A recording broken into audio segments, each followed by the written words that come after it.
I've been a fan of the Mission Impossible movies since their inception, although I had reservations about the first film in the series. I felt it was difficult to follow, and the special effects were not so special. Now, we arrive at the 8th installment in Mission Impossible, The Final Reckoning Part 2. I was expecting action, daring stunts, an intriguing plot, relatable characters, and of course, Tom Cruise's charisma. The plot certainly seemed to promise that. In Mission Impossible, The Final Reckoning, 2 months after securing one half of the key to the rogue AI, known as the Entity, Ethan Hunt and his IMF team, Benji, Luther, Grace, Paris, and newcomer Degas reunite to prevent the AI from seizing control of global nuclear arsenals. President Sloan demands the keys surrender, but Ethan refuses, launching a globe-spanning mission to locate the second component, a module called the Podkovu, believed to be aboard a sunken Russian submarine. As Gabriel hunts for the same device, Ethan and Grace are drawn into a deadly competition that tests their loyalty and resolve. In a tragic early turn, Luther sacrifices himself to prevent a nuclear detonation in London. The action escalates through intense sequences, including underwater recoveries and a harrowing mid-air battle, in which Ethan defeats Gabriel during a biplane fight and reclaims the Entity's core module. Grace and Benji successfully isolate the AI on a thumb drive, neutralizing the threat and averting catastrophe.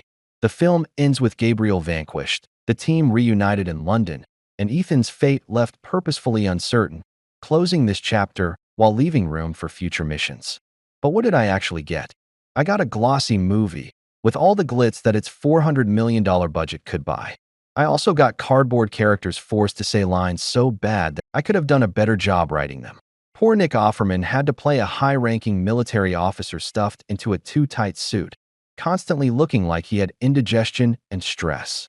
Greg Tarzan Davis, part of the MI team, had virtually nothing to do but look surprised and awestruck. Palm Clementif's Paris mostly gave knowing glances, and hapless Esai Morales spent much of his screen time with a Joker-adjacent, demonic smile that bordered on cartoonish. And let's talk about Ving Rhames. His character Luther is hanging on to life like he's standing on a banana peel, yet he delivers voiceovers meant to inspire and uplift. One of his monologues feels lifted from Battlestar Galactica, echoing Kendra Shaw's line. Like I said, you make your choices and you live with them. And in the end, you are those choices.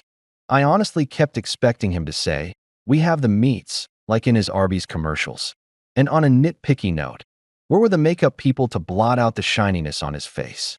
When I do background work, they're on me like white on rice for even a hint of oil. They could have extended that same service to Ving. Even overacting Queen Angela Bassett had to deliver lines like, "The whole world's in trouble, Ethan. You're the only one I trust to save it." The dialogue is loaded with repeated buzzwords: the Entity, the anti-god, the Doomsday Vault.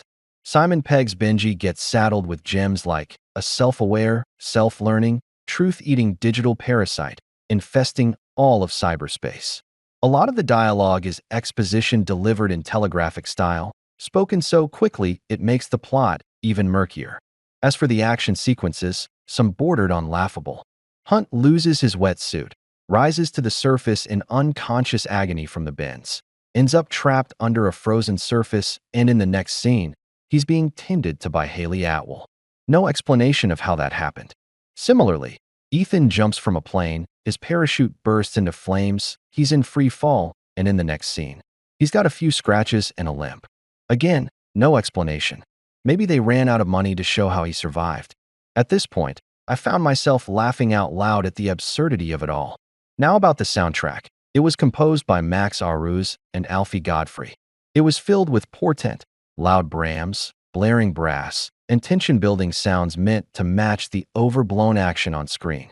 Tom Cruise remains the movie's center and is still charismatic. But whatever hand he had in shaping this over-the-top, wooden spectacle was certainly overplayed.